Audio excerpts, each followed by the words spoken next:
Hey, all cheaters. Welcome to the Always Cheating Podcast. My name is Josh. I'm here with Brandon. Brandon, happy pre-Thanksgiving to you. Thank you, Josh. Yeah, being up here in Canada, I was asking my barber, what's the difference between American Thanksgiving or I said Thanksgiving and Canadian Thanksgiving? Mm-hmm. And they said, well, we don't call it Canadian Thanksgiving, for one. Yeah.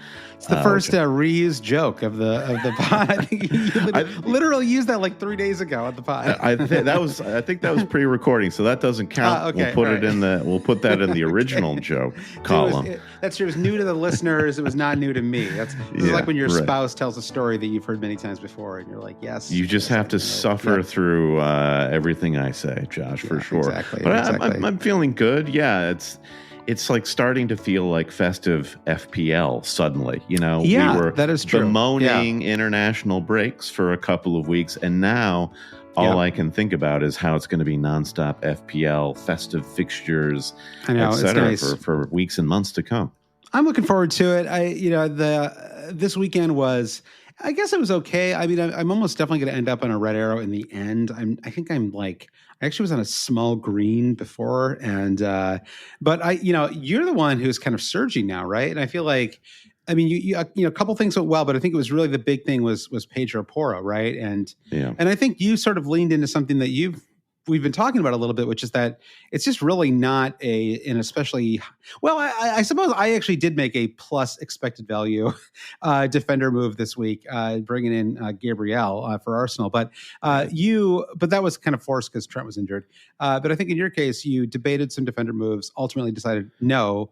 All the options are bad. I'm just going to start Pedro Porro and hope something good can happen, right? And that's worked out great. That's precisely it. And sometimes this works and sometimes it doesn't. I'm not going to profess to be a genius. But yeah, I had planned to start Konsa, Mikolenko, and Anthony Robinson. 4 home fixtures, 4 decent defenders. With Konsa out, that was the opportunity to spend one of my 2 free transfers on a defensive move.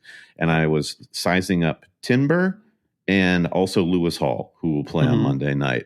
When Timber scored the offside goal early, I thought, I should have just gone for it. Yeah. But little did I know how much I was going to be rewarded. And that 14 points brings me up to a total of 64 on the week. And my overall rank now, I'm jumping up to 404K. So I'm easily inside the top 500K for the week now, assuming like Isak doesn't go supernova. Tomorrow, I'll remain there. And it's my 4th green arrow in a row. Go back to game week 8, I was at 1.6 million and I've halved that rank to 404K right now. So I'm feeling great. It can happen. I do think, I think that, and I think we're going to talk a bit about the importance of budget guys and marginal players, but it really is Salah over the course of those 4 weeks, and the shift of Haaland being out of form, giving me the confidence to captain Mo and him getting in the run of form he has. You have your flourishes with Pedro Porro against Man City, but I really do think just captaining Mo Salah the last 4 weeks has been what's taken me here. Saved my weeks as well. And so I do want to talk about him. I think we should start off. There's lots of game week 12 talking points that we can get into, but first thing I want to say, Brandon, it's like, if you had an alarm noise, you could trigger right now, but it's a Friday deadline alert. Okay. Ooh, Ooh, that's you actually don't even need the sound effects because I just did it perfectly there. So Friday deadline alert. Stop everything. Pause the podcast or keep running it. If you're on an iPhone, Brandon, it's now possible to run 2 apps at the same time. Do you remember when they first got iPod? I don't know if you remember this, Brandon, but like back in like 2006 or 7, you could not really run 2 things at the same time. Like if you were listening to a podcast, you had to. Well, actually, was crazy was if you wanted to listen to a podcast, you had to make sure the night before that you had it all queued up. You plug your phone into your computer and you literally download to your iTunes store podcasts and then drag them into your phone. Sure. And if you God forbid you get on the subway without a handful of podcasts preloaded. But I feel like you couldn't listen. Like if I wanted to listen to a podcast and then open up an app, I had to like pause the podcast. This is a total. This is You're taking me back to my days playing the two like preloaded games on the click wheel iPod on the subway. It's a little game with the guys in the parachutes, and you had to shoot them out of the air. Sick. I remember watching the Steve Carell Office on my old iPod, like way back in the day, because I got a video iPod and I was so excited to watch video content. Yeah, it really got destroyed by the iPhone, which came out like a year later. It was really, you really didn't have a long time with the old iPod. Yeah. Now we just have too much to do. Now I can watch every Premier League game while doing a million other things on my phone. Oh, but completely. We sound like some real old men here. We're only talking about the 2000s. It's not like we're talking about like something that happened in the 80s or something like that. Anyway, so stop everything now and set your bus team, right, Brian? In case you get hit by a bus in the next couple of days, you want to be ready to go for that Friday deadline. Make sure you get those transfers in. It's a little tricky with this Friday deadline too, just because we do have like part of me wants to just like make my move now and just not think about it again. But you do have a full slate of Champions League matches and Europa League coming up in the next couple of days. So you really do have to, proceed with caution, right? And make sure that you don't do anything too drastic. I still might make the move in the next day or two. My move is actually pretty easy for this week. I can get into my squad later, but the move for me is I have like 6 million in the bank, and it's like just because, and the plan was to bring in Saka this last week, which I ultimately didn't do because, for two reasons. One, Trent got injured. And the other one is we didn't quite know that we were going to get Saka. Like he came out in that match, like he had never been injured in his life, Brandon. Like he had like it was no one has ever looked healthier, Brandon. I don't even know whoever like the epitome, Arnold Schwarzenegger circa 1978 or something like that. Is he healthy though? I guess he was just kind of ripped, whatever your own version of healthy is. That's what Saka was in this match. Incredible goal, picks up an assist later. Looked great. And so my move for this week, the move that I plan is just to move Semenyo, who is now on a yellow card induced suspension. Exactly. 5 yellows.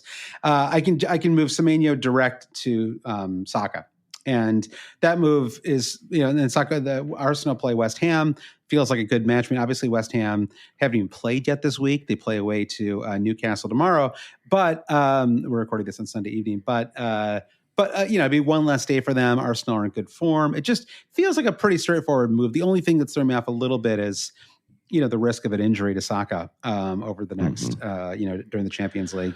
Well, how much wiggle room do you have with your bank account? Can you just like sit tight? Because Saka's surely going to go up in price in the next day or two. Can you wait that out? It's a great question. Why don't we check in real time here, Brandon? Let's do it.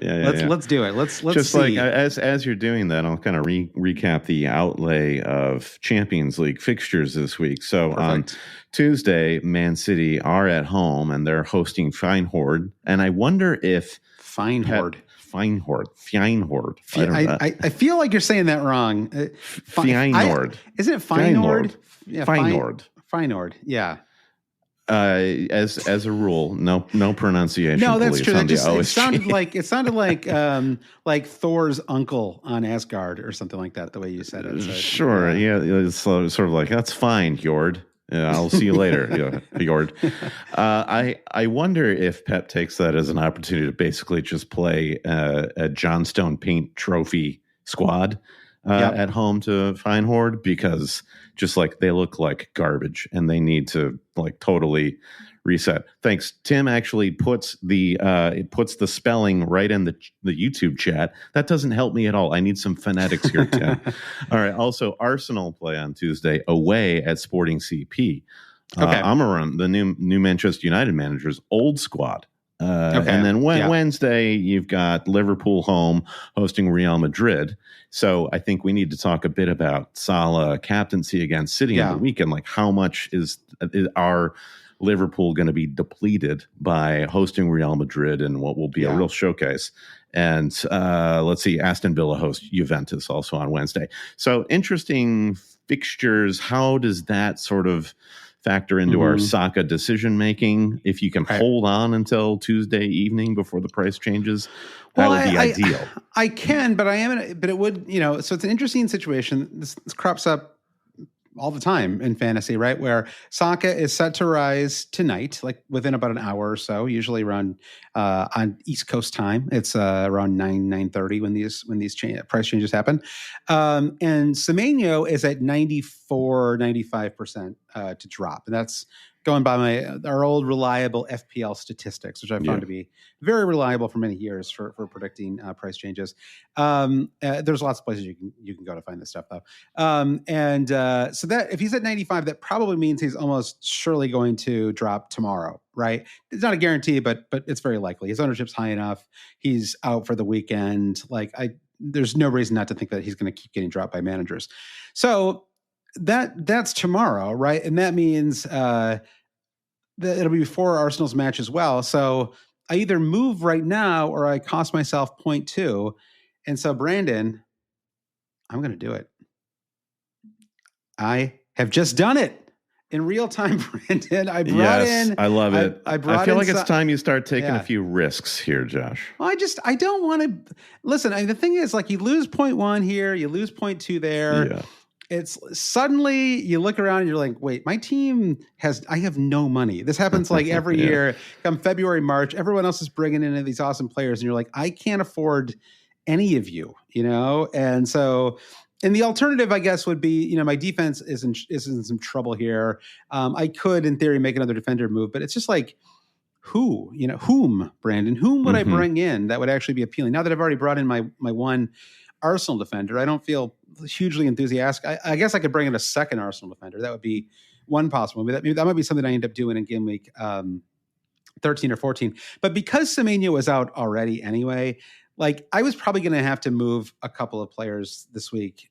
Yeah. If I get more injuries, I was going to take a -4 anyway. So you might as well just move it now, save the 0.2 and be done with it. And so that's pretty much the thought process I just went through in real time on this pod. Incredible. So so there we go. There's the squad. Interesting. I have my squad up here for you to take a look at. Interesting question about Raul away to Spurs or Vardy away to Brentford. Who do you prefer of the two? Yeah, I'm going through this. I'm going through this right now with Emile Smith-Rowe, and it's for me. It's Emile Smith-Rowe versus Morgan Rogers, and they both kind of have tricky away from home fixtures. Emile Smith-Rowe actually for me might be Saka by the time we get to the weekend. So what does that mean about the Spurs Fulham match? I do think the narrative will quickly change with Fulham in the coming weeks. They enjoyed a good run. You can't take away from how good a squad they are at the moment, but I just think that they're going to crash back down to earth. To have their pants pulled down like that by Wolves of all clubs at home at the Cottage. And you're seeing this happen with Forest a little bit too, where you think it was a combination of both of these teams hitting a good run of form and having a good run of fixtures to boot. Are Forest and Fulham due to precipitously drop down the table to where we would expect to see them? And so that's kind of my logic for thinking, Fulham are not high on my fantasy priority list right now. It's not this team is toxic. You got to get rid of these guys. It just feels like if I'm going to have a benching dilemma like we have with Raul or Emile Smith-Rowe, I think they're first choice to drop to the bench at this point. Well, it was a really gross loss for them yesterday. Yeah. Pretty kind of shocking, honestly. And honestly, it started. This is one of my little talking points this week. So maybe we just jump right into our talking points now, Brandon. One of them is I think that might be the miss of the season for Raul Jimenez. Not because you don't see forwards miss open nets all the time, but he also blew. Well, it was bad from a fantasy perspective, right? Because it was Anthony Robinson to Raul Jimenez, but it was also the best cross that Anthony Robinson has ever sent in. It was it was a Andy Robertson level left back cross. It was perfect. Yeah. And Raul, if he literally not shot. Like if he literally just kept moving forward, that would be a goal. The only thing he couldn't do was hit that ball harder than any human being has ever hit a ball in their life, right? Like he tried to eat the ball. I don't even know what he did exactly. It was like no one has ever hit the ball harder, and it crashes off the bar, and it was such a blow, it's from like a fantasy perspective. And it was early enough in the week that it was like, that if that happens Sunday, like it's like the last match on Sunday, I'm done. Right. It's like, I'm not like, I'm turning the TV off. I'm not thinking about the Premier League for the next 8 hours or so. But Sunday morning, you can kind of accept it. You're like, well, he might have more chances, but you kind of also knew there's no way he's scoring in this match. There's no way he's getting an assist. Like that thing happens where you're like, no, this means this match is effectively over. I don't even need to watch it any longer. Yeah. So interesting notes in the chat. Of course, we have to talk about Steve Cooper being sacked by Leicester, which goes into your thinking about Vardy. Does Vardy benefit from Cooper leaving the club? Has Vardy really only been seeing the minutes he has because for whatever reason Cooper likes him?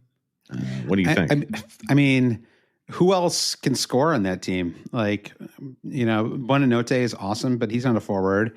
I mean, is Jordan Ayew better than Jimmy Vardy? No. I mean, not historically, but he offers something a little different than Vardy, I think. But he's like 34 himself, right? I mean, it's not like he's like some young forward. I don't know that there's like, I don't know. Do you think that Vardy gets benched? Like, if they bring in, first of all, they probably won't have a new guy in place for a while, right? I also, by the way, it's another harsh sacking for Steve Cooper. This man only gets harsh sackings. Like, what could this Leicester team be doing that's like any better than what they're doing right now? Like, I think it's a strange sacking. I agree, because Leicester are in a position to, sort of do something. And I don't know how much credit that you give Steve Cooper for that, but still, I just feel like they've been competing hard. Like they're not even bottom of the. They have 2 wins on the. I was going to pull up the table here.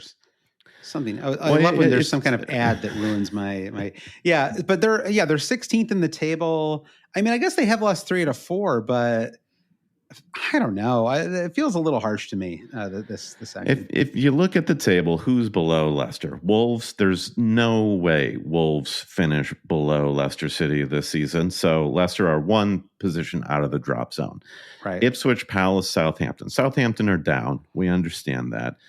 Palace are probably the wild card here, where it's hard to imagine them going down, but they just can't seem to put it together, right? They many can't. Injuries. Yeah. And then just like the performance Ipswich gave against Manchester United, they were at home, but man, they were ready for that match. They looked incredible. I know it's so reminiscent of Luton Town last season, where every week you're like, oh man, Luton are great. Like they're so fun to watch, like entertaining match. And then you look at the table and they're 18th or 19th, and you're like, wait, like they never win. And it's unfortunately it's kind of the Ipswich problem too. It's like they just can't quite put together enough wins. I think the one thing you'd say for Leicester and the Cooper sacking is they're just trying to get out ahead of what's coming for a lot of these clubs farther down the table. And they're just going to try to kickstart this move earlier than the likes of Palace and Southampton and even West Ham, for that matter. They just feel like an example of a club that came up a little too early, right? Like it probably needed to. It's like, I feel like we've talked about this in the pod before, but it's like Fulham, where Fulham didn't quite, and now it's kind of perfect for them, right? Because now Fulham have this kind of second bench of Harry Wilson types, right? Like, but those Harry Wilson like bench options were starters a few years ago, right? It was like you had to kind of build up enough depth that you had good players who could also come on and help you, right? And like a team like Leicester can sort of cobble together an okay 11, but they can't do anything beyond that, right? And so I think that's I don't know. To me well, anyway, it doesn't matter. This is not super fan. I mean, fantasy wise, it's a real wait and see. I guess you're right though. Maybe that's just enough to take Vardy off the starter list for this week. And Spurs. I mean, the beauty of Spurs, why they're so fun to watch this season, is they can beat or lose to anybody, right? And there would be kind of nothing more perfect to me than for them to lose at home to Ipswich, destroy Manchester City, and then go back home and lose to Fulham. Like that would not be surprising at all. That would be one of the less surprising things, I suspect, next weekend. Well, yeah, if you look at Spurs, City win, Ipswich loss, Villa win, Palace loss. It's basically just like every other week they're going to win or lose. So by that logic, Spurs are definitely going to get crushed by Fulham in game week 13. I mean, it's we'll see. Like it should be a fun match anyway. That's a real like it's not a pure just like it might be the MFFA match of the weekend, Brandon. Just totally. Lots of fun on that one. All right, so let's get to our game week 12 talking points. Though I already talked a little bit about Jimenez, but let's start at the top here. Congratulations to Mo Salah, who has officially taken back the crown as best player in fantasy. We had a little bit of back and forth last year. Cole Palmer and Erling Haaland and Mo Salah were all kind of battling for the crown, right? And year before that was the Erling Haaland season, of course. Mm-hmm. But Mo Salah, the old graybeard, Brandon, the old 30-something, the short king himself, Brandon, has come back and taken the crown as best player in fantasy. And my goodness, by the way, speaking of short kings, like he has to be like the fittest guy in the world. Like he takes off the shirt celebration, and the two thoughts immediately. One is, that's really annoying. I'm about to lose. I'm about to lose a point from him as my captain. That cost me at least 2 points, if not more, right? When you factor in bonus. And the second thought was, this guy is like the fittest dude in the world, right? It's like it's kind of insane. Yeah, my wife too came into the living room just as Salah was taking that pen, and then he took his shirt off, and I was like, "Oh, here we go. This is bad." And she just couldn't understand why that man taking off his shirt could be penalized in a just world. You know, that thought did cross my mind as well. It was like, oh, this is good for everybody. You know, yeah, everyone's winning here. Yeah, it's not like he's wearing like a Bet365 shirt underneath or something like that. Yeah, he's just pure Mo. It's Mo, exactly. That crosses all genders. You know, it's like it's appealing to everybody. So yeah, it's fun though. He's back in form. It's just fun when he's happy. The Premier League itself is more fun when he's happy and firing. He's just a very lovable player. I mean, I know that neither of us are even Liverpool supporters, right? But I love watching him play. I mean, how could you not? Like his motor never stops. It's so fun. The first goal he scored was just a classic Mo goal, right? It was just like, it's a goal you score when your motor never stops, right? Yeah. And you're just like, boom, one little tiny chance here. I'm just going to poke it, right? And I'm just going to poke it just hard enough that no one's going to get to it in time.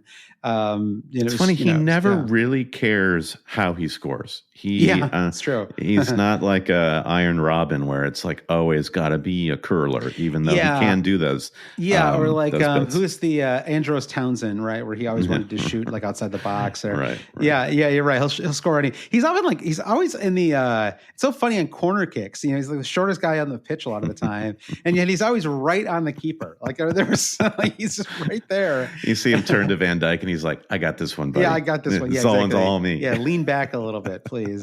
So that's a lot of fun. I don't know that there's anything else worth owning in fantasy on that. It's so interesting. We're seeing this a lot with these top clubs right now. Man City as well, where you kind of just have one player that you can own on the, in the whole squad. And speaking of Man City, I mean, they're kind of falling apart right now. And the question is really, do we need to jump ship on all their fantasy assets, all of the non-Haaland fantasy assets? Like how you are a Haaland owner. I jumped ship, I think 3 weeks ago now for Mo Salah. So obviously that's worked out really well. Although you had Salah as well, so you didn't have to force that move. Are you where are you with Haaland at the moment? I broke this weekend. I've been trying to be eternally optimistic with him as a fantasy asset for the last month. And even going into this weekend, we talked about Spurs being without their two starting central defenders. Is this an opportunity? Well, the case is pretty much closed at this point on City as a place to go for fantasy. So I'm over it, and watching that performance by Arsenal and Saka, I am ready to get on board with that. So luckily I have 2 free transfers. So my plan for game week 13 is Haaland to anybody.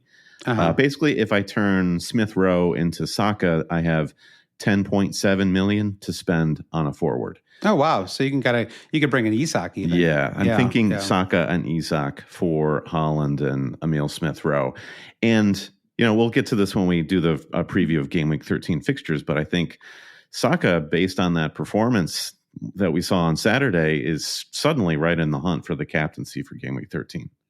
Yeah, I know. Exactly. We can talk about that more later. I think it's between him and Salah, I think. Totally. I have it on Salah, at the moment, my bus team captain has Salah is Salah, but I can go back and forth. Partially for me, and this is like the dumbest thing, but it's like if I'm like 50-50 between 2 options and one plays on Saturday and one plays on Sunday, I often like to go with the Sunday one, just because it's more fun to have a captain for the last day of the game week. The only exception is if I have plans on that Sunday and can't watch the match anyway. Then I then default, and it's amazing. I somehow have 5 top 10K finishes while still using this completely stupid line of thinking. So Brandon, you can win in fantasy any way that you want. There's really there's no accounting for dumb luck. Let's say. Going back to City though, I do wonder. Like you've said this a couple of times. Like, don't worry, Pep is one of the best managers, the best manager in the world. He'll figure it out. Don't you feel like City at this point are not just 1 week away from figuring it out? Like this feels like a project that's going to take the rest of the season for City to iron out. I also by the way, this Pep signs an extension thing to me is the ultimate. We want to get more money when he becomes the England manager next summer. There's nothing to be about Pep that thinks, oh yeah, he's 100% all in on this project for 2 more years, right? It's such a natural stopping point for him, unless he he doesn't seem like the kind of guy who's super prideful. Remember Alex Ferguson was thinking about retiring the year that Man City won the title, and then he found that unacceptable, right? So he stuck around to win the title. That was the year they bought Robin van Persie. Yeah. So God forbid that Ferguson never not be in the stands at Old Trafford, in case anyone forget that he built that club. For God's sake, man. Doesn't he have some horses to raise? Seriously, or something like that? I think I don't know. Listen, he might be there next season. I hope he is, because he's a great. The Premier League is not more interesting without without Klopp or without Klopp and Pep, right? Liverpool, it's awesome they're doing well this year, and maybe losing Klopp helped, but from a character perspective, I still really miss Klopp, right? He's fun. He was lovable. Totally. So we'll see what happens with Pep. But I think the project is clearly in need of a reset. My thinking is still just that there's just too much talent in this squad. I guess I underestimated how hard it would be for them to find anyone who could play competent defensive midfield, right? And that seems like that's really the core problem. And I think coinciding with Kyle Walker getting just a bit too old as well is probably a little bit of a problem, right? You don't I just wonder if they had kind of peak healthy Kyle Walker, who can sort of do everything, right? He can sort of play as a right back. He can play. He can play some more kind of possession stuff where he can sort of take some, hold on to the ball. You're not suggesting that you would 5 years ago play Kyle Walker in the midfield. No, I'm just saying that peak Kyle Walker draws a lot of attention, right? And can also protect the center backs, right? And can sort of like Van de Ven at Spurs, his speed alone can basically make the pitch smaller when they lose possession, and allowing Spurs to play that high line. And Kyle Walker's I get what you're saying there. So and it's not. I don't think it's really working with Rico Lewis either. And so I think. They'll probably just try to buy somebody in January, right? And maybe it's they buy some just someone who can do a job for the next 5 months, and that might be enough for them. I still think that the lowest they could possibly finish in the Premier League this season is third. I refuse to think that they will finish any lower than that. And I would bet genuine money on them finishing third or better, right? Sure. Well, all they have to do, finish in the Champions League spots, and in the summer, they have 9 players in their first team squad who are over 30. Sell all of them. And that will bring in so much money that Pep can just buy a new squad. Yeah, I mean, it's hard to sell 30-something players, though, too, right? Everyone's gotten a lot smarter about this. But this is what Ferguson was so good at, right? Was like, speaking of him, right? It was like Beckham, like starting to maybe see a little dip, like sell him, and it's like he was so good at like moving down these 28 and 29-year-old guys, right? And it's like maybe they should have taken 60 million for Jack Grealish this summer, right? If somebody was part of the problem too is that the Premier League has inflated the wages so much that they can kind of only sell to each other, right? It's like this is like one of the reasons why exactly. This is one of the reasons I think why Arsenal were able to get Gabriel Jesus. Well, it's funny in hindsight. I'm not sure how well that deal's really worked out, but Gabriel Jesus and Zinchenko, I guess those guys can both like do a job. I don't know. How are you feeling about Gabriel Jesus right now? Don't care. Don't think about him at all. Sort of a situation. Not really a fantasy asset. All right. Well, let's move on. This is nothing new with Man City. We talked about it a lot already this fall. Next talking point from this weekend is just how hard it still is to find any decent fantasy assets. I think Arsenal reasserting themselves, looking, I thought, very strong in that match over the against Forest. It was you're like, yes, this is what we wanted to see. And I'm not sure if is Timber defensively stronger than Ben White? I don't know. Like they're pretty comparable, I'd say. But like it really, and Zinchenko played the first 70-ish minutes of the match. I mean, it was a strong match, I thought, in general for Arsenal's defense, and just maybe a reset for them kind of broadly. And so it was good to see their defense come through. Beyond that, there was really nothing, right? I mean, I guess you had you kind of low key brought in an Everton defender a few weeks ago, and that's actually worked out, I think, well for you as well. It's been like you're not really getting like bonus points or anything, right? But I feel like you've just gotten clean sheets, two clean sheets in a row for Mikolenko at 4.3. It's 4.3. It's just like insane. Sometimes you look past teams like Everton where you think these clubs are failing, their fans are miserable, they cannot score a goal, but there is still some fantasy gold there, and especially in their defense, be it Pickford or Mikolenko or Tarkowski. I love it. I thought game week 12 was actually a great showcase for some budget guys like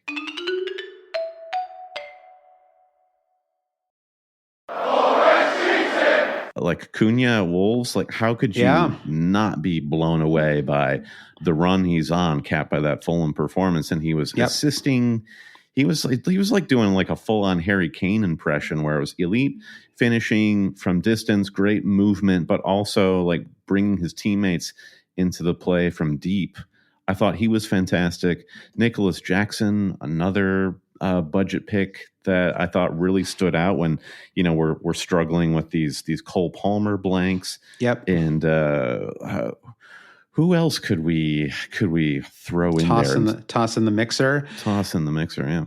That's a good question. I mean, weirdly, we're getting some of these clean sheets. João Pedro. João Pedro. That's a great one. Suddenly, he's one of those players where you think like, well, injury prone. They're going to have to like really work him back into the squad. No, he's fit. He's elite again. Really, really impressed by him. So double-digit hauls from the likes of these guys. And there's just one thing about Timber before we move on from the Arsenal discussion. We were trying to figure out like how much does Timber offer in the attack? And I noticed he was just popping up in the 18-yard box a lot, but he was more involved in the attack, like tucked inside. Like he was just kind of facilitating this triangle between Saka and Odegaard, whereas Ben White would be more likely to overlap on the outside. I just thought that was really interesting, and it started sparking this idea that like, Timber could have a decent run of attacking assets in the coming weeks. So I like him as a pick. Yeah, I like him as a pick too. I mean, he's 5.5 million. I might end up doubling up with on Arsenal and in their defense and getting Timber as well. Let's see. I mean, their fixtures. I don't know. It's like one feels like enough for the moment, right? I mean, West Ham away, good clean sheet opportunity, but I've already got guaranteed. one. Not guaranteed, not necessarily double up worthy. Man United at home in game week 14. A reasonable chance of a clean sheet in that one. Man United are still figuring things out. We can talk about that more later. Way to Fulham in 15. Again, possible but tricky. Fulham did give them some trouble last year too.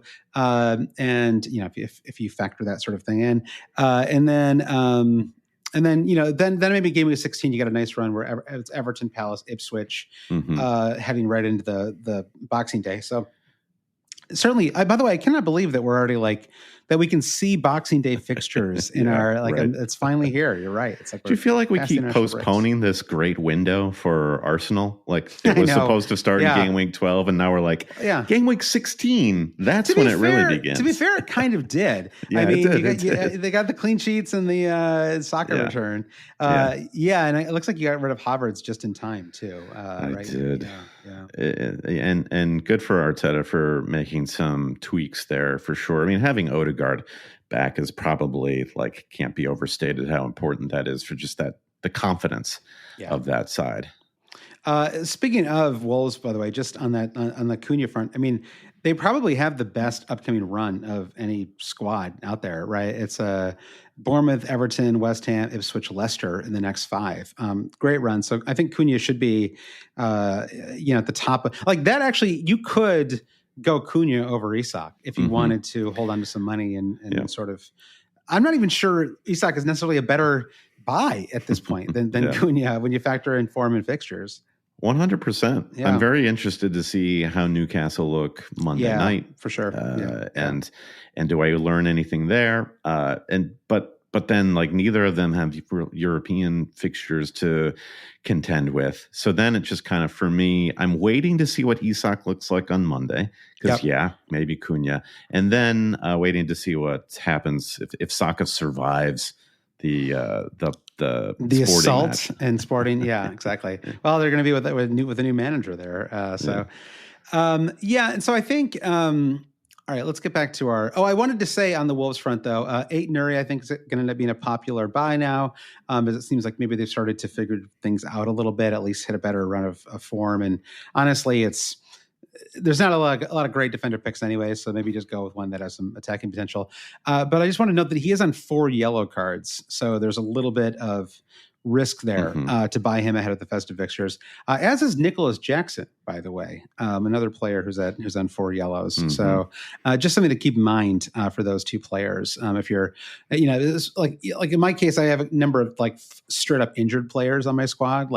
I think Konsa's out. I mean, we'll see when he's back, right? But but that is something to keep in mind, is you just don't want to bring in a player and then kind of immediately have a problem you have to solve, the next weekend. For sure, yeah. All right. Anything else? What did you think of Manchester United today? New manager, scorer after a minute, and then they kind of reverted back to there was that moment. It was like, is Marcus Rashford are we going to get a run of him trying again? Or I was like, I don't know. He did get the goal though. Credit to him for that. I liked Amarim's comments after the match where he said his team throughout the match, they were thinking too much. And it feels like he wants his players to just play with a little bit more freedom and intuition, which I think is exciting for a player like Rashford. That's true. And maybe even Bruno to a degree. Totally. But it's bad for their forward assets. It looks like Rashford will probably be playing in the middle with... we'll see. I mean, this guy is not trustworthy at all, right? And he's he finds a way to infuriate every manager who he plays for. So I don't know. We'll see. Yeah. So that brings us to so you got Bruno, who is the obvious pick. I thought he had a muted match. He wasn't very influential, but it was clear he was quarterbacking everything. So there's potential. And then there's Diallo, who was fantastic. So good. Yeah, and he was the one I was going to bring up. Yeah, 4.9 million, an assist in each of his last 2 matches, and 3 bonus points today. So, yeah, fantastic. And classified as a midfielder, correct? Yeah, that's right. Sure that's right. That. Exactly. But yep. So, yeah, I mean, a nice like enabler price. Like if you're trying to go kind of all in on, I don't know, like the expensive, like if you want to hold on to Haaland and just kind of like wait until, his form turns around, that could be one option. By the way, you brought in Cole Palmer, who blanks in the early match, away to Leicester. Now 3 blanks in a row for him. How are you feeling about Palmer at the moment? Well, I would love for him to have scored that goal that Madueke, for some unknown reason, just like blocked. I think he was trying to get out of the way, right? It was. Yes. So fair play to him. So that was frustrating. But listen, if you compare, if you got the 4 premium assets, Salah, Saka, Haaland, Palmer, Haaland remains the odd man out because he's not converting his chances and the team looks like garbage. Right. At least you could say with Palmer, while he has 3 blanks in a row, Chelsea are winning. They're playing well. They seem to be achieving their goals. Like Palmer is part of a positive situation. And it, to me, just feels like this is our fantasy influence on reading the situation. I haven't been watching Palmer and thinking like he's off it and he's not finishing clear-cut chances. I see a guy who's just kind of getting unlucky, and that is it versus Haaland, where it's just like some unshakable juju that they can't get rid of. I know that the box is so crowded. Like it's just like doesn't seem like you can get any space. Like it's really. By the way, it was amazing that. It was watching the Liverpool Southampton match where I don't think I've ever seen a bus parked as like thoroughly as Southampton were trying to park the bus in that match. But I realized that the downside of parking the bus that extensively is it's much more likely that you're going to get a handball because it's like literally you have 11 players, all like 11 players from your squad, all of them inside the, not even attempting to like basically play. Right? Oh, they'll try to pass it out. They'll park the bus and then mysteriously try to play it out from the back. Yeah, exactly. It was like it didn't make any, and I was like, are they even? Because like they were like, one of the commentators was like, oh yeah, they're pinned back, and I'm like, are they pinned back? It feels like they're sort of like they're doing this by choice. But yeah, when the ball's going to ping around like that, inevitably it's going to end up hitting someone's arm, right? So I don't know. It was kind of interesting. Well, where are you at with Palmer here? You're cutting a frustrated figure with Palmer. Well, sure. I mean, 3 blanks in a row. I think he basically stopped returning as soon as I brought him in my squad, and so it's annoying because he's super expensive, and I don't know. It's like it's sort of, I'm not like planning to move him or anything like that. I would say if I were a fantasy manager who owned neither of those 2 players, him or Saka, I would certainly be looking at Saka over Palmer at this point.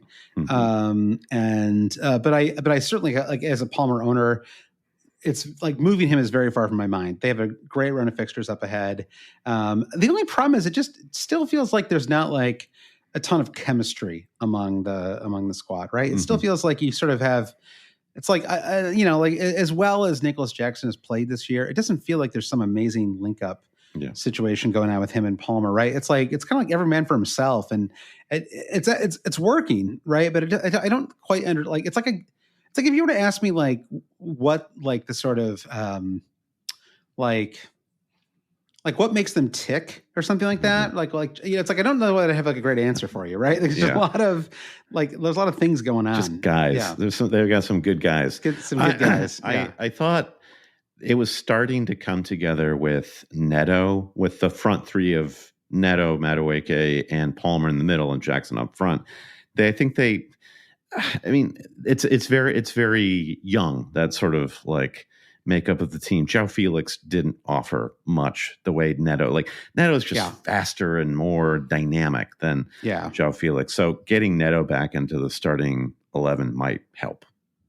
I think so too. I like Neto a lot. I mean, speaking of Wolves players, right? Like he really really helped to make them kind of tick last season. All right, so do I have any final talking points here? Oh, just Mbomo, nothing to do now. He's got a great fixture in Game Week 13, but 0 goals, 1 assist. And what I thought was kind of most concerning is he has 1 total shot in his last 3 Premier League matches. 1 shot in 3 matches. That is kind of shocking to me. Like, I'm not talking about shots on target here, like literally just a shot. And so I don't know if he's, if it's a dip in form, if he's if it has something to do with Brentford's like positioning, if, Johan Vissa being back has led to some, I don't know, some kind of evolution in his, what they're trying to do. I don't know. Think of the goals that Mbomo has scored over the last month.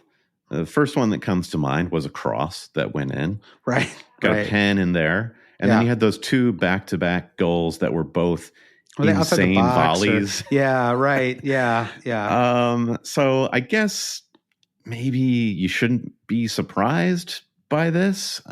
Just like he's thankful for the good zone. times. Yeah, I just think he's in that Palmer zone where it's like 11th or 12th on my list of problems is to worry about Mbomo, right? But I did have to point out that he is like, you're not just seeing things. It's not like he's like the underlying stats are amazing and he's just not he's getting unlucky. Like he really hasn't been super involved. Now, granted, you did have a red card halfway through the Everton match, which did change things. And Brentford, I should say, are like the poster children for horrible away form this season. Right. So they at least are back home. They're playing Leicester, that just sacked their manager. So it's like if you still have Mbomo, I'd hold him for that match. But, 100%. Yeah. 100. I mean, like borderline, like dark horse captain potential over there for sure.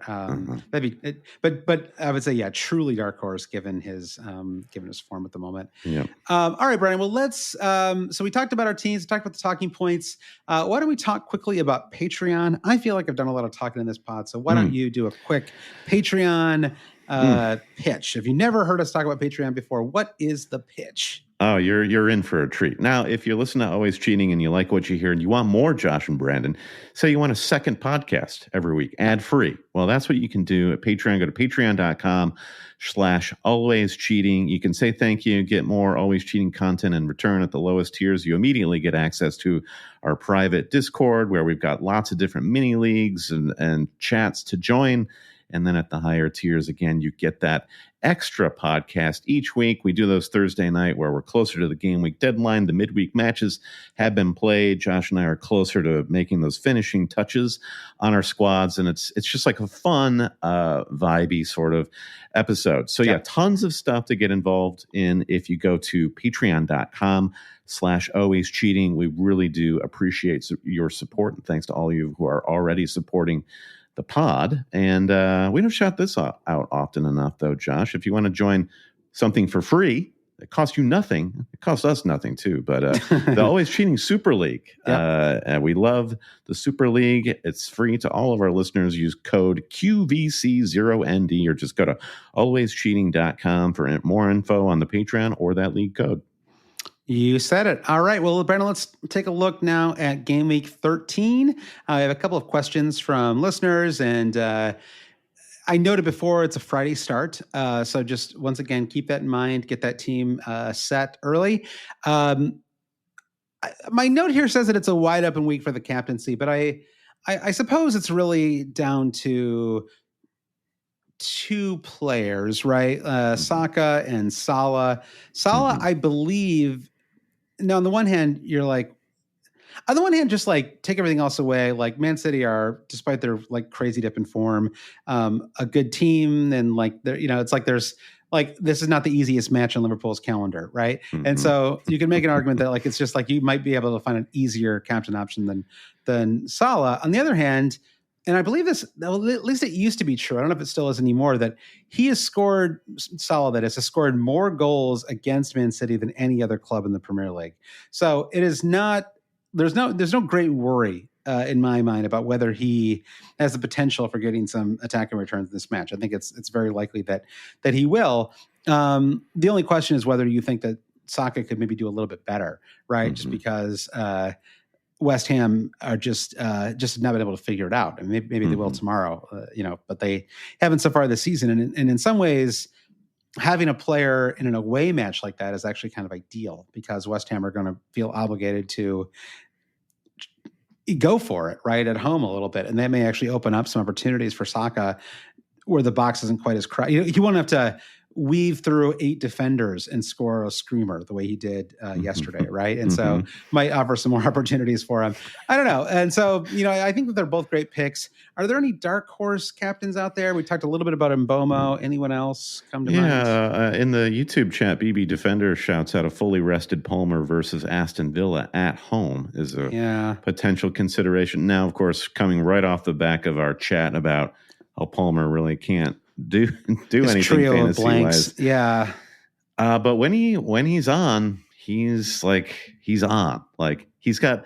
You ever think about the water pressure? Of course you do. We all think about water pressure in our shower, and I want I want robust water pressure. I want to feel like I'm getting hit by a fire hose when I step into the shower. Yeah, I get that. And I feel like that's Palmer. Either the plumbing doesn't work, or you're getting blasted with a fire hose of fantasy points. Yeah, I think that is kind of what's going on with him right now. It's like there's something wrong with actually you've summed it up very well. There's something wrong with the plumbing at Chelsea. Yeah, it all seems to work. You're still getting all the germs off you, right? And they're still getting their wins, but you're fantasy, building super is like, I think everything's fine. I don't know what you were complaining about. You're like, no, this isn't really, it's not technically working, sir. Yeah, exactly. Yeah, Chelsea's problem is a fantasy problem, not a Premier League problem, unfortunately. So we'll see. I just don't trust him enough at the moment to captain him. I mean, it's honestly, it's a little similar to what I just said about Salah, right? Which is that there'd be easier opponents for Chelsea than Aston Villa, but just between the two of them, I would opt for Salah. I mean, Salah's just an incredible form, right? And Man City are in terror. I mean, to be quite honest, I would be surprised if I didn't end up captaining Salah this week. I guess maybe that's just the boring answer, but it just feels like the right one to me. I don't disagree with you, and I would put it at the feet of Arsenal and Saka because, as bad as West Ham have been, I'm just not a huge believer in Arsenal away from home, like that they're going to really destroy a team. Yeah. Just given some of the they looked so good this weekend, but the issues that they have, they're still kind of in the back of my mind. And if they were playing West Ham at the Emirates, then no question, I think you'd feel the same way. Yep. We'd be sucked toward Saka, but it's like a home and away thing compounded by just how good Salah has been recently.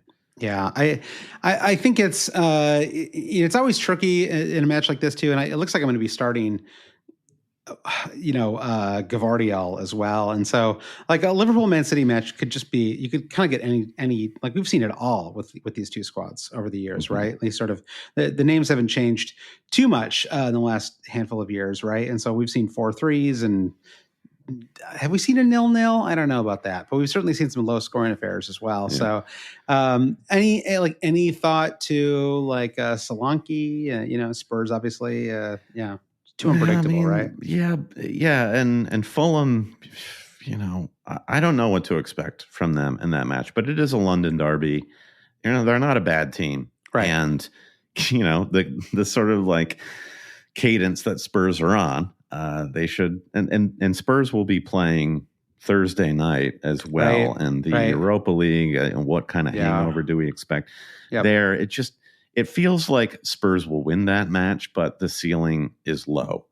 Yeah, they'll have played in the Europa League, and so they might be a little more tired. Some will be coming off the high of the Man City match, whereas Fulham will have had 9 days to stew over that home loss, right? So Fulham are going to come out firing, I imagine.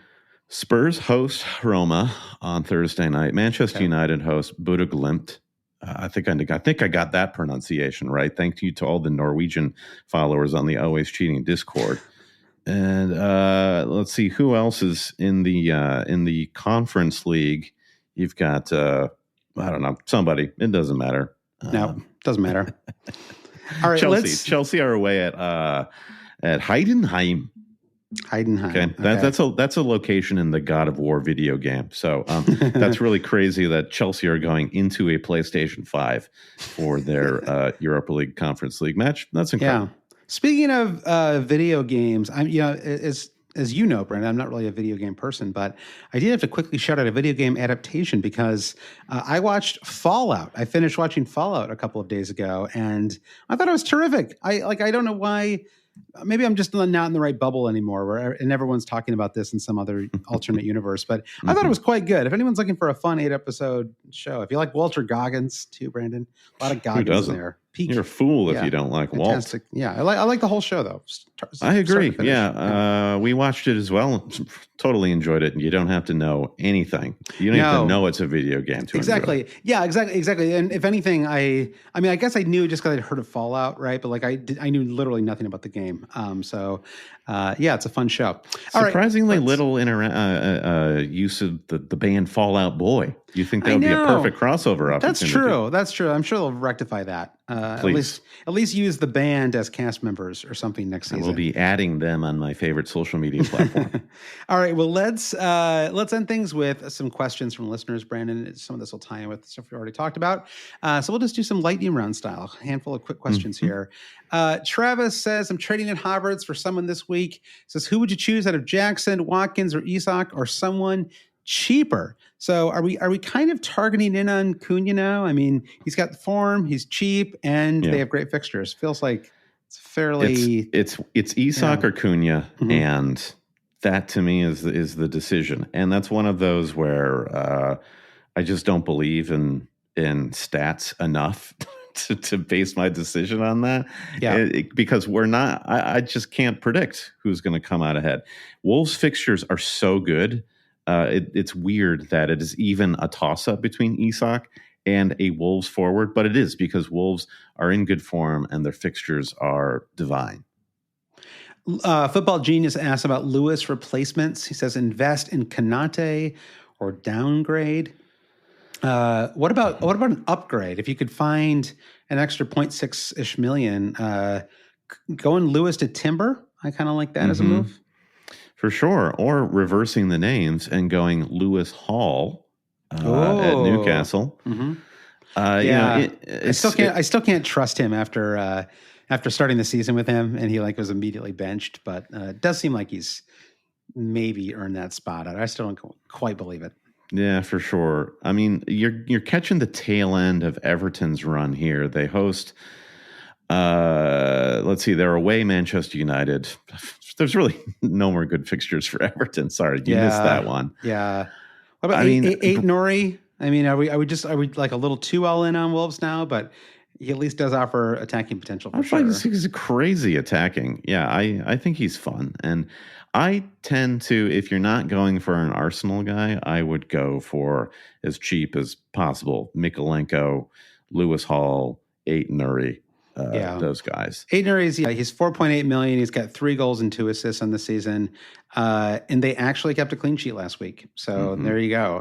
They got off the schneid, so to speak. What about Manchester United defenders like Dalot and Mizrahi?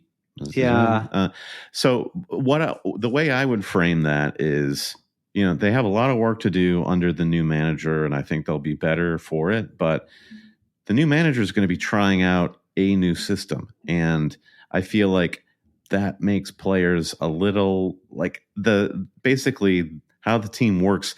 They're going to be a little bit more open to attacks as they try to basically incorporate a new system. So I feel like for the next month or so, you're not going to be able to bank on clean sheets as easily as you thought.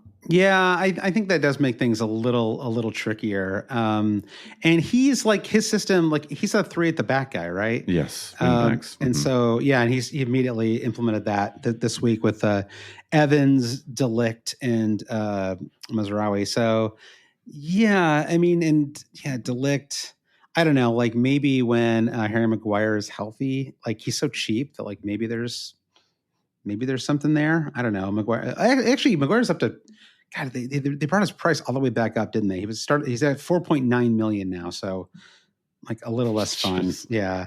Too much. Yeah. No. It's Mazraoui at 4.6. I guess that would be that. I don't know. Yeah, I guess I just don't quite trust them enough though. Yeah. All right.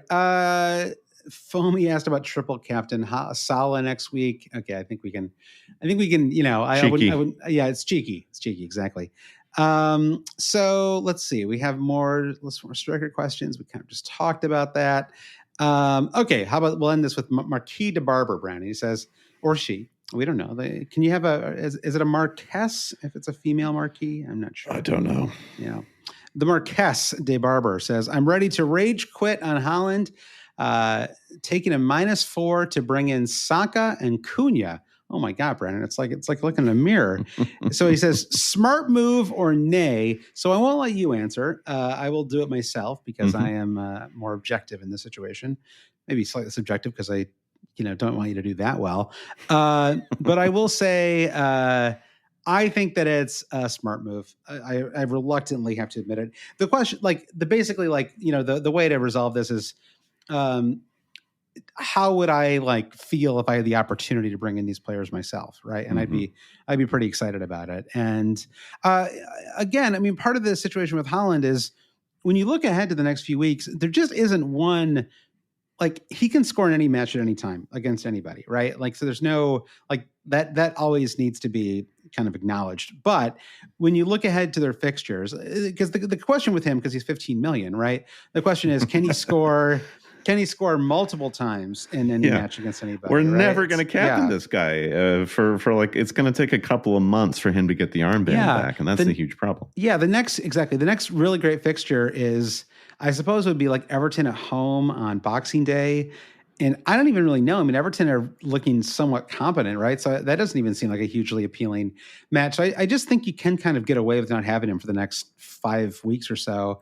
I mean, again, he doesn't have he's a perfectly, his season is fine. He's on 12 goals on the year, but he doesn't have a double-digit return since game week 4, right? So it's just a lot of money for a player who's getting you single digits every single week.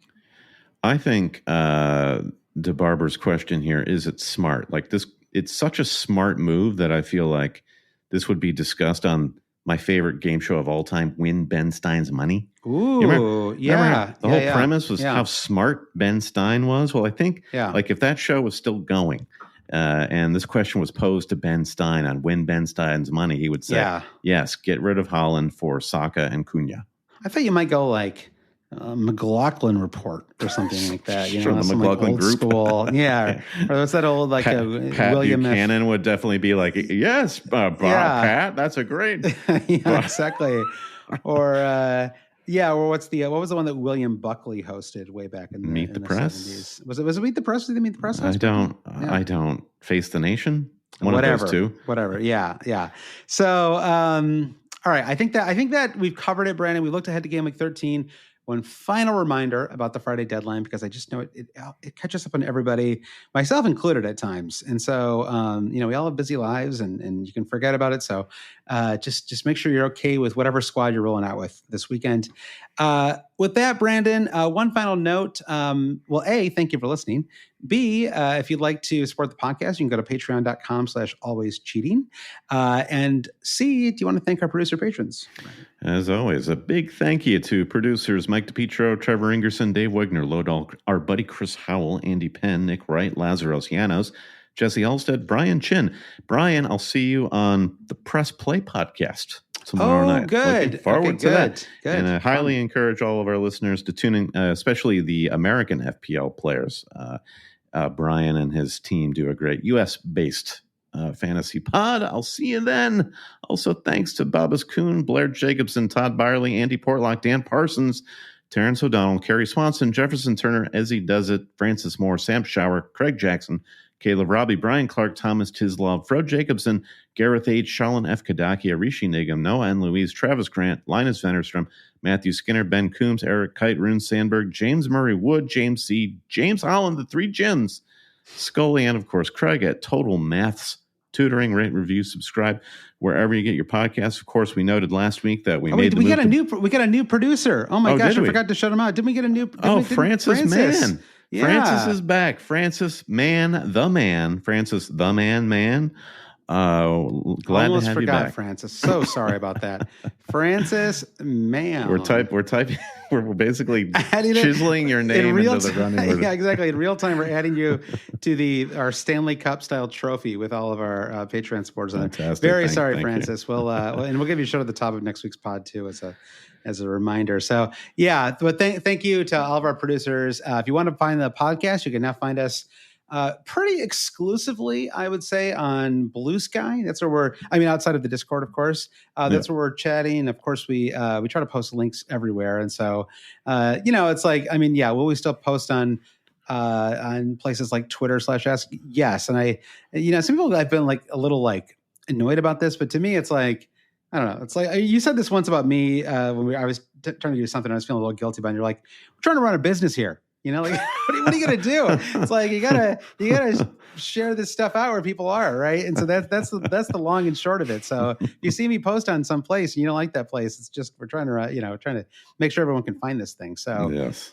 So anyway, but we're mostly on Blue Sky now. If you haven't joined yet, I like it. It's fun. It reminds me of what Twitter used to be like a few years ago. It was never like it wasn't perfect then, and neither is Blue Sky. But it's fun to be in a place where where it feels like real people are talking to each other again. Right, no ads. It's just a little bit more DIY, and I think the conversations reflect that. So I agree. Yeah. Totally enjoy being there. We'll see you there. And for all this information and more, go to alwayscheating.com. All right, Josh, I'll see you for the Patreon pod later this week. Sounds good. All right. Talk to everybody soon. Bye.